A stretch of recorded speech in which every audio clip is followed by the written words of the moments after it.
I have been an avid reader my whole life, and I find myself having this recurring experience where somebody tells me that they also like to read, and so I ask classic follow-up questions like, what's your favorite book? Or what are you reading right now? And they say something like Atomic Habits, and then I have to tell them that I'm in the middle of a book where a witch has sex with a dragon. We don't read the same stuff, unfortunately. Now, don't get me wrong, I do own a copy of Atomic Habits, although I'm only that far in. I'm at the second law, make it attractive. But I am not actually a hater of self-help books, and I find myself reading them every once in a while. So don't worry, if you're a fan of the genre, this video is not going to be like a hate video. The purpose of this is not to say self-help is a stupid genre or anything like that. But I will tell you, I don't read as much of them anymore, and I don't really ever cite them or think about the things that I've read in them. But then sometimes when I do remember them, the things that I remember do help me. And I find myself asking the age-old question, do self-help books really help? I'm going to tell you my answer right here up front, not going to make you wait until the end. And the answer is, it depends. Hello, Nuance, my old friend. There are good and bad self-help books, and there are good and bad reasons to read self-help books. And I find the range of it all fascinating. So that's what we're going to be talking about today. But before we dive in, hi, my name is Meredith. Welcome or welcome back to the channel. Do leave a like and a comment if you're feeling cheeky. And you could always subscribe. Just saying, you could always subscribe. So interestingly enough, I think the good reasons to read self-help books and the good self-help books have a lot in common. They are very functional. A good self-help book is aiming to teach you something specific. There is a specific thing that the person is talking about. Now, that's not to say that the thing that they are teaching you cannot apply in many areas in life. For example, Atomic Habits. This book is about teaching you how to build habits, and so you can see how you can build habits in very many areas of your life. So it's not that one self-help book can't teach you something that applies in a lot of places in your life,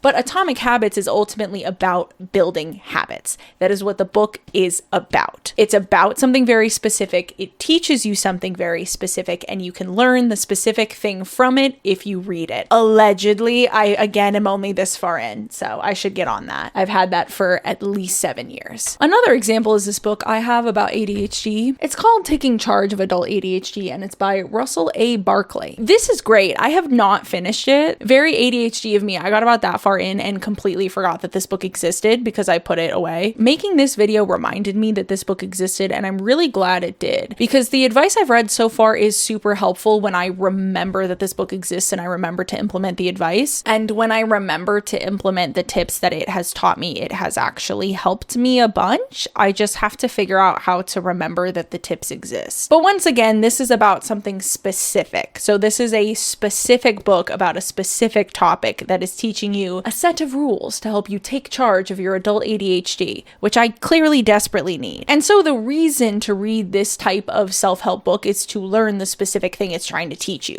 So you are seeking out the specific information that's within the book, and you want to learn it, so you buy the book, you read the book, you learn the information. Now, there are plenty of other great reasons to read self-help books. That's not the only reason why people read self-help books, is to learn something very specific that they're seeking out. However, I do actually pretty firmly believe that this is the only good reason to write a self-help book. In my opinion, and this is just my humble opinion, and I am but a humble YouTuber, just a random person on the internet, so I do not need to ruin your day if you don't agree with me. In my humblest opinion possible, anyone who promises their book to be the be-all, end-all only book you will ever need, will save your life, will teach you everything you ever need to know. They have the secret, they have the golden ticket, and if you just buy the book, you can read it and you'll learn the secret, and then your life will be together, and then you will never, ever, ever have any problems ever again. They're lying grifters, and you should not trust them. I think there is so much junk in the self-help market, it is not even funny. Everybody thinks they're a guru these days. Everybody thinks their advice is going to change everybody else's life. They have the holy grail. They have the secret of what makes adults happy. They can change literally anybody's life with a few words, and they are selling those words for the low, low price of $25 per hardcover. It pisses me off so much, and I bet most of these people don't even do 90% of what they put in these books, and that's implying that they even have helpful information in them. A lot of them are just aimlessly rambling and telling self-righteous stories from their own life. Situations that they're presenting as though they're lessons lessons, but they clearly think these stories frame them in a very positive light and make them look like this genius guru. So you gotta be really careful in this genre, and that's why, in my opinion, the best self-help books are always when the book is about something specific and it's trying to teach you something specific. For example, learning about ADHD or building habits or whatever it might be, as opposed to just like generally I'll change your life. However, while I don't think there are any other good reasons to write a self-help book, I think there are a lot of other good reasons to read self-help books. I actually find they really help me focus. As I mentioned, ADHD, I find that starting my day with a little light reading and light journaling does help me focus through the day when I remember to do it. And believe it or not, the fairy smut does not actually really do that for me, doesn't put me in the focus mindset. So I don't always, and I certainly have gotten out of the habit of doing it recently, but I have found generally in my life that when I read a little bit of a self-help book in the morning and journal a little bit, it does kind of help put me in the right mindset and make it easier for me to get into my workday and really focus on my work. A third reason could, in theory, be entertainment. The reason I say in theory is simply because I do not always find these books to be the most entertaining, but I am not the arbiter of taste. I don't decide what's good. You know what I mean? So I don't want to just shrug off the fact that some people might just enjoy reading these because they genuinely find it entertaining to hear what different people's advice on life is. So like I said, plenty of good reasons to read self-help, and I am in no way like hating on the genre. What's happened to the self-help space, in my opinion, is that the worst that the genre has to offer is kind of what the masses think the entire genre is. And so there's a lot of association to that like hustle culture, grind set sort of thing. And that is in no way the entirety of the genre. So there are plenty of good self-help books out there, and there are plenty of good reasons why people read them. But as I mentioned at the beginning of the video, there are definitely bad self-help books out there, and there are, in my opinion, also bad reasons to be reading self-help, and we're going to start there. The first bad reason to read self-help is in place of therapy. Yep, I'm talking to you. Sometimes when we feel like our life is really out of control, especially if we're in a place where we don't really feel happy, we can get really down on ourselves and be convinced that there is something that we are doing wrong that has made our life this way. And so sometimes I think we read these books in an attempt to find out what said thing is that we're doing wrong so that we can fix it, so that we'll feel happier and more fulfilled in our lives. It's a bit of a coping skill almost.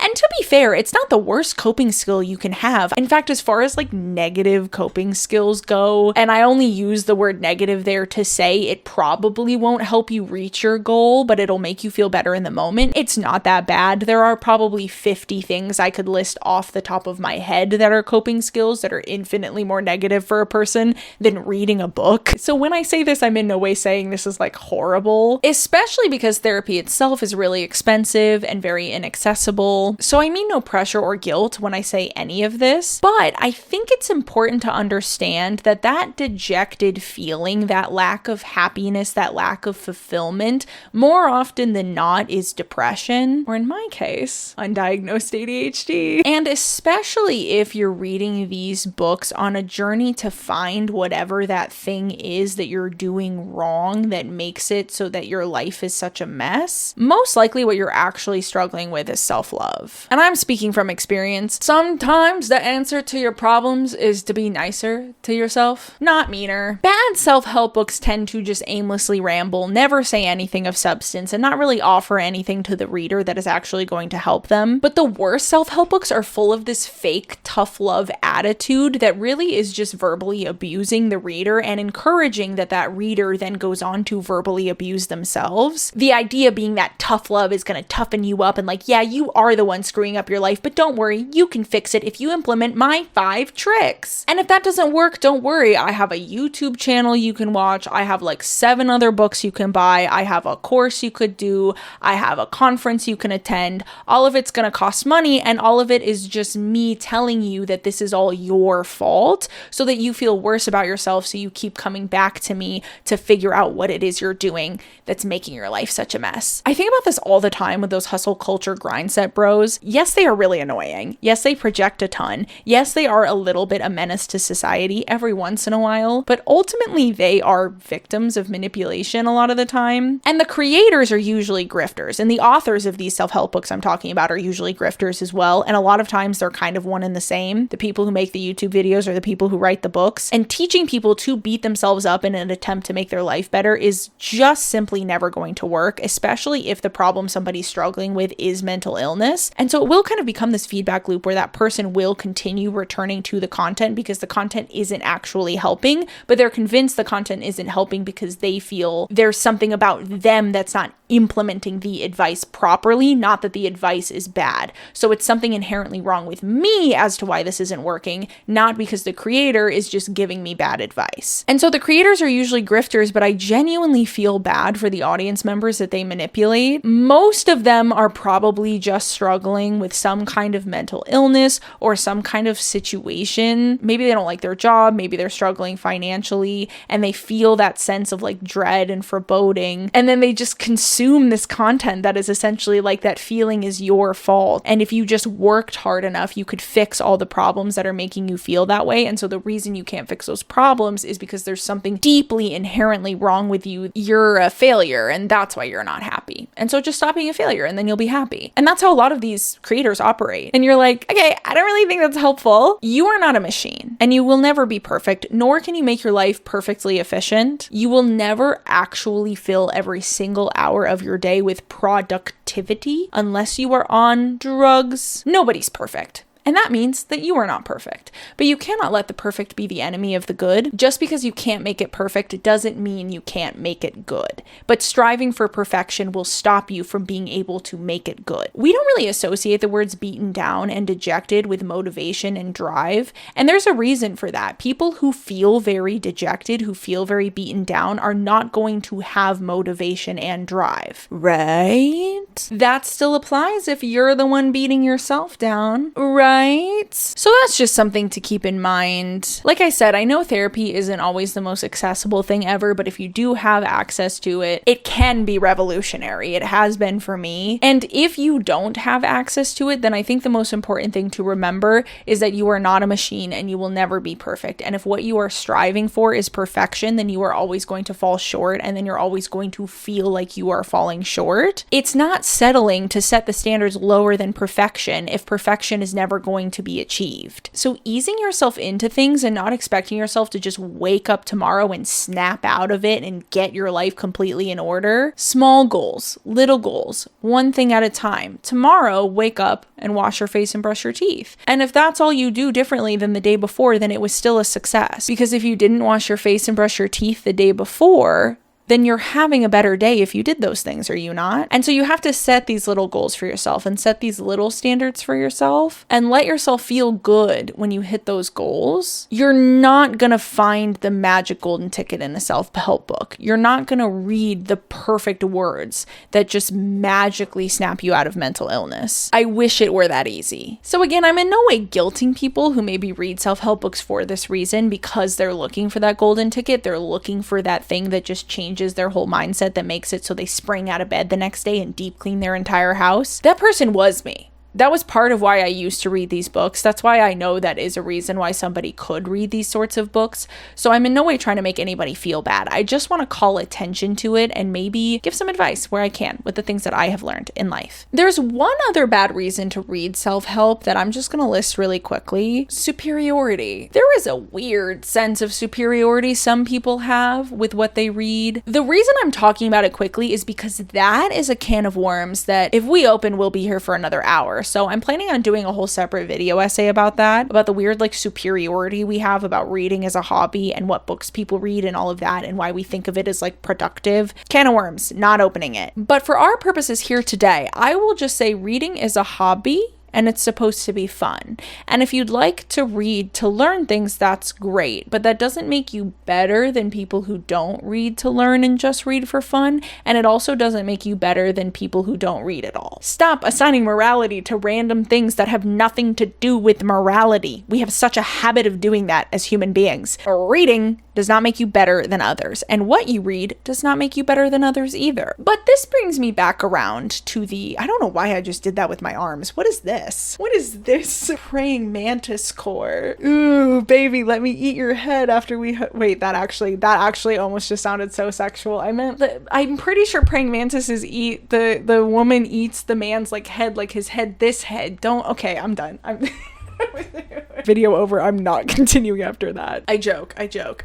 Obviously, I'm gonna get to my point. I always do eventually. Do self-help books really help? That is the question. That's the title of the video. And I said at the beginning, it depends. And now that I've laid all the groundwork, it depends on why you're reading it, and it depends on what you are reading. If you are seeking out specific information and you find a book that has that specific information, then of course it's going to help. You're trying to learn something specific and the book offers that information to you. That's not the only situation in which self-help books are helpful. I'm not the only person who finds that they help people focus. I was finding that a lot when I was Googling around for this video. A lot of people feel like it just puts them into a good headspace, puts them into a good mindset, and that reading a good self-help book every once in a while just really keeps you thinking about your habits and your life and the way you have everything set up and whether or not you could improve anything. But I do think that sometimes using self-help books as a way to like self-flagellate, that's a big word for Elmo. I mean, like beat yourself up, is not only not helpful, but can be actively damaging. And so if you are seeking out self-help books because you feel like there's something fundamentally wrong with you and you're trying to figure out what that thing is, and you're hoping that these books will somehow have something worded perfectly that it'll snap you out of whatever it is, I just don't think it actually does turn out to be helpful in the end. And I especially think that then if you pick up one of those tough love self-help books, that it has the potential to be really damaging and to make things worse because you're already kind of in a place where you're not thinking of yourself in the highest regard. So if you read a book that's like, everything's your fault and you could have your life in order and you just don't, so just have your life in order and that's the solution, that's not helpful at all in any way and never is going to be. So to summarize, self-help books are helpful when they understand the humanity of the people reading them, understand that people aren't perfect, and in my opinion, usually the helpful ones are offering specific advice and aren't just like general. That doesn't mean that you have to be reading it for the specific advice. If you just like to read self-help books, there's nothing wrong with that. But I personally think the most helpful self-help books are the ones that are based around a specific topic. And when they get more general is usually a red flag that they're not going to contain useful information. This is just my humble opinion. Again, I'd like to reiterate, I am but a random person on the internet. Don't let me ruin your day. If you don't agree with me, you don't agree with me, and that's fine. But those are my thoughts on the self-help genre in general. Right now, at least, unfortunately, it has a bit of a bad reputation just because it is so strongly associated with that hustle culture, grind set sort of world. And so in a way, I'm defending my self-help girlies, but that doesn't mean we can't critique them. Like with any genre, there's good ones, there's bad ones. If you read the good ones, they might help. If you read the bad ones, they probably won't. The interesting thing about reading a lot of self-help books is there actually are a lot of advice videos about how to remember what's in them. Just because we aren't encyclopedias and you're not going to remember literally everything you read. But I do think there is something to be said for kind of reading the same concepts over and over again, worded in different ways, and how I think that can sometimes make things stick in your head. And maybe you don't remember any one specific piece of advice from any one specific book, but a lot of them maybe had advice about habits, and you think about those things when you're trying to set a new habit, even if you don't associate them individually with each book that you learned it in, if that makes sense. That is going to be it for me today, you guys. What do you think? Comment down below. Do you read self-help? Do you like self-help books? Do you hate them? Do you find them helpful? Do you find them stupid? I'm super curious. Let me know. I love you guys, and I'll see you in the next one. Bye!